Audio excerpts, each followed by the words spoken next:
orang yang bersalawat kepada Nabi itu dibagi dua. Satu, orang yang bersalawat kepada diri Nabi Muhammad yang nampak.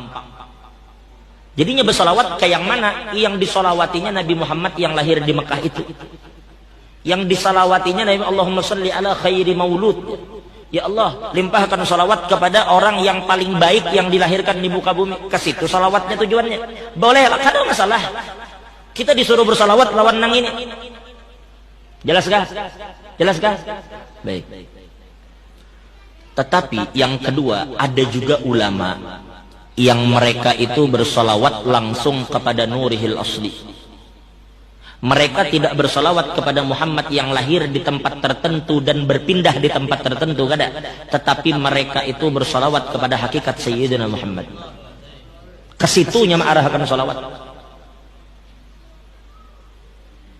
Yang qala ya inna Allah khalaqa qabla al-asya nura nabiyyika Muhammad sallallahu alaihi wasallam min nurih.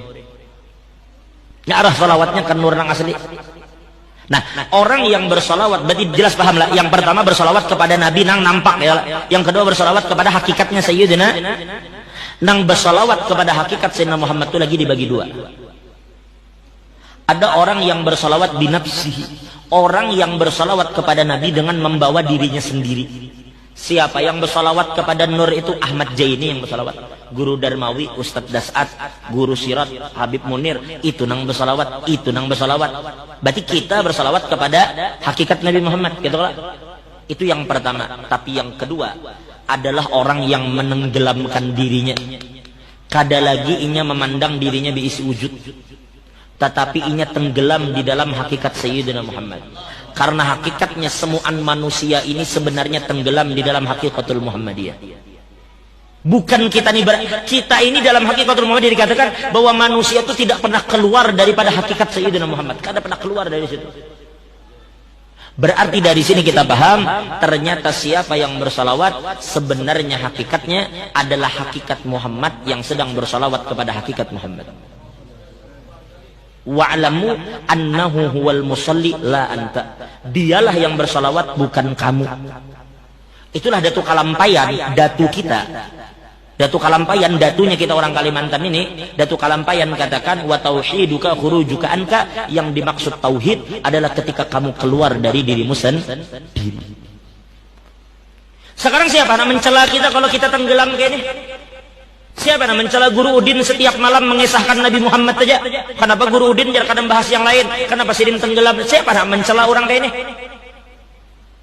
Kayak apa mencela orang yang tenggelam di lautan Nabi Muhammad, amuninya kada pernah keluar dari lautan itu?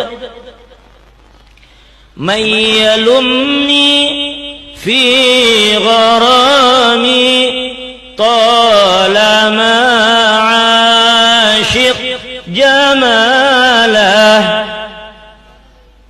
Siapa yang mencela? Mayyalumni, siapa yang mencela aku? Fi gharami, manakala aku karam, manakala aku tenggelam, manakala aku asyik. Talama asyik jamalah, manakala aku asik dengan Sayyidina Muhammad. Ketika kami asik dengan Nabi Muhammad, siapa yang mencela? Orang tenggelam ini kada kau diapa-apai. Ketika pian bertemu dengan orang yang karam, inya termasuk ke dalam laut, lalu inya diselamatkan orang, lalu kita suruhnya bercerita, lalu inya mengatakan aku memegang banyu, aku menjajak banyu, aku melihat air, aku mendengar air, aku diliputi oleh air. Mana bisa apa yang inya nyatakan ini kada mungkin didustakan oleh orang yang ada di darat. Inya tenggelam di air tadi. Siapa yang mendustakan kisahnya? Siapa yang mendustakan pernyataannya? Nangka itu juga orang yang tenggelam di dalam Sayyidina Muhammad. Kada pernah keluar lisannya itu dari Nabi Muhammad. Nangka itu almarhum Habib Mundir bin Fuad al-Musawa. Lihat majelis Rasulullah kayak apa ganalnya saat ini. Jutaan jamaahnya. Kenapa? Karena di majelis itu mereka tidak pernah lepas dari Sayyidina Muhammad. Ujar Guru Udin juga, sebenarnya nang dikerubungi orang tu lain kita, nang dicari orang tu lain kita. Orang bukan datangi Guru Udin, bukan datangi Kelok Bahu, bukan datangi, nang didatangi orang tu Nabi Muhammad. Ini orang mendatangi karena di sini dibacakan, jangan dibacakan maulid kita, orang kada datangan. Kan jadi Allah ya Rabbi salli ala Muhammad. Nang kayak itu dibaca, mana ada berganti.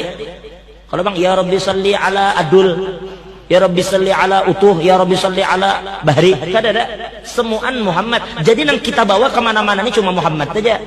Kada ada selain Nabi Muhammad. Nah jadi oleh karena itu terakhir wa amma bi ni'mati rabbika hadits. Kisahkan nikmat Tuhan ini, kisahkan kemana-mana. Kemana aja pian berjalan bawa Nabi Muhammad, hati orang akan jadi tenang. Alam nashrah laka sadrak wa wada'na alladhi anqadha dhahrak wa rafa'na. Ini ayat surah Al-Insyirah kada mungkin bisa pian baca kalau pian kada membaca akhir surah Ad-Duha. Kata kalau guru saya lah, alam nasyrah laka sadrak tidak akan sampai ke ayat itu sebelum kita membaca wa amma bi ni'mati rabbika fahaddits. Tuntung itu bib munir lah hanyar ke ayat selanjutnya. Itu isyarat. Apabila pian ingin dada pian lapang, alam nasyrah laka sadrak, apabila hendak dada lapang, beban hilang, nama pian diangkat di hadapan makhluk. Bila pian ingin diangkat oleh Allah, beban hilang, semua nih jadi tenang pikiran, hati nyaman. Apa syaratnya? Wa amma bi ni'mati rabbika fahaddits. Kisahkan nikmat Tuhan. Sedangkan nikmat yang paling ganal tadi adalah Nabi Muhammad. Orang yang mengingat Nabi mesti tenang. Ala bi dzikrillah tatmainnul qulub. Zikrullah itu ujar mufassirin adalah ismun min asma'in Nabi sallallahu alaihi wasallam. Ada ulama yang mentafsirkan dengan menyebut nama Allah, tetapi sebagian dengan mengingat Nabi Muhammad pian akan tenang. Kenapa? Karena Allah Ta'ala itu kada kawa dijangkau. Lalu Allah mengadakan nang kawa dijangkau. Siapa yang kawa dijangkau? Nabi Muhammad sallallahu alaihi wasallam.